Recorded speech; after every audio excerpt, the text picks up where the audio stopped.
지금 SNS 캠페인을 통해서 나도 고발하라 라는 캠페인을 시작했답니다.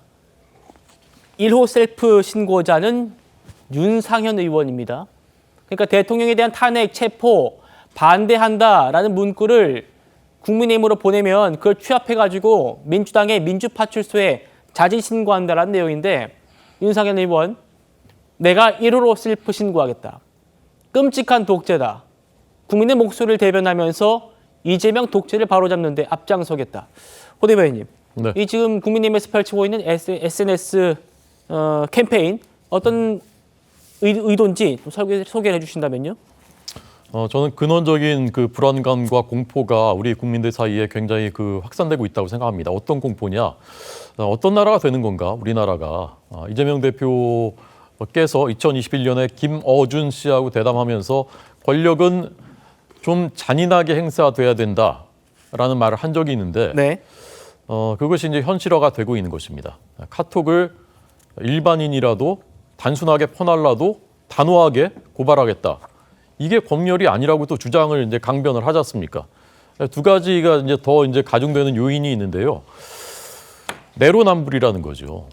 가짜 뉴스의 가장 권위 있는 생산자, 유포자들이 누굽니까? 민주당이지 않습니까? 수많은 가짜 뉴스들을 생산해 왔고 나중에 아닌 걸로 드러나도 한마디 책임지 사과조차 하지 않았습니다. 그런데 그런 사람들이 본인들한테 불리한 것은 가짜 뉴스라고 고발하겠다고 하고 아까 이재명 대표께서는 몇 가지 아주 극단적인 예를 드시더라고요.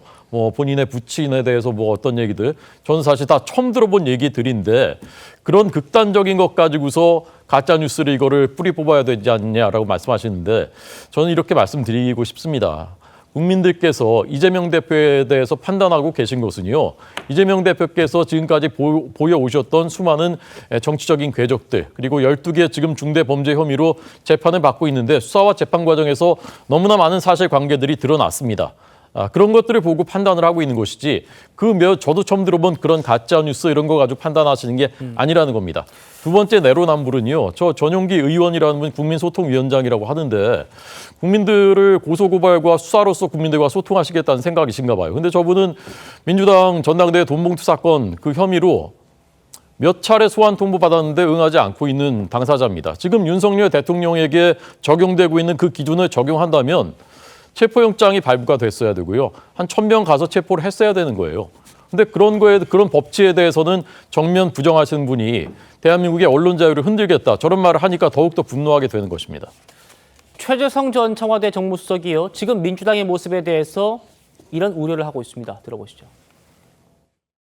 민주당이 정말로 살얼음판 걷듯이 생각과 태도 또 방법 이런 것들을 정말 잘 내와야 됩니다. 겸손하게 해야 됩니다. 그런데 이게 카톡 이 문제는 우선은 빌미를 주잖아요. 네. 그리고 오만해 보이잖아요. 그리고 이 지금 과정 해결에 아무런 수단과 도움이 안 돼요. 네. 일반인을 대상으로 카톡 검열과 같은 걸로 느껴지잖아요. 국민들 눈에는 저렇게 민주당이 저렇게까지 해? 네. 저거 뭐지? 지금 민주당의 저 얘기들이 국민 보기에는 오만해 보일 수 있는 거 아니냐. 어떻게 생각하십니까? 예, 저는 최재성 전 수석 이야기가 저는 100% 맞다는 생각이 들고요. 제가 지난 시간에도 이야기했지만 민주당이 민주파출소라는 파출소라는 단어를 써서 일종의 가짜뉴스를 건절하겠다는 생각 자체가 상당히 근위주의 생각이 아닐까라는 비판을 했었는데요. 똑같은 생각입니다. 그런데 저는 그런 생각을 해봅니다. 지금 전용기 의원의 발언 자체는 상당히 부적절했지만 문제는 오늘 앞서 윤상현 의원이 민주파출소에 셀프 신고를 했다고 하는데요. 그러면 왜 본인은 과거 이 윤석열 정권, 박근혜 정권, 이명박 정권 때 다 국회의원을 하셨던 분이잖아요. 그때 당시에 대한민국의 언론의 자유가 상당히 심각하게 손상을 당했어요. 제가 하나 이 지수를 말씀드리면 이 지금 국경 없는 기자에서 발표하는 이 언론 자유지수가요. 이명박 정부 때 69위까지 떨어졌고요. 그리고 이 박근혜 정부 때는 70위까지 떨어졌고 윤석열 정부 때도 60위대로 떨어졌는데 근데 이 소위 진보 정권 때는 40위까지 올라오거든요. 그런 식으로 그 당시 이 보수 정권 때마다 권력이 이 여러 가지 카톡을 뿐만 아니라 여러 가지 그러니까 이 개인들의 이 자유로운 의사에 대해서 명예훼손으로 상당히 많이 고소 고발을 했죠. 그때 앞서 우리 아까 말씀하셨던 대로 이 지금 이 뭡니까 메신저 이 망명이라는 자체 이야기가 사실은 보수 정권 시절에 나왔던 이야기고요. 사실 따지고 보면 이런 부분들에 대해서 사실 반성해야 될 정권은 저는 윤석열 정권이라는 생각이 들어요.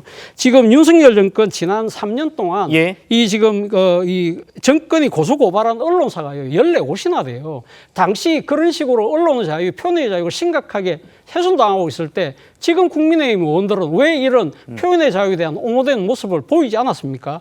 저는 일관된 모습을 보여야 되시 지금 현재 본인들이 지금 유리한 국민을 잡았다고 해서 이것을 침소봉대해서 이야기하는 부분도 저는 상당히 부적절하다는 생각이 듭니다.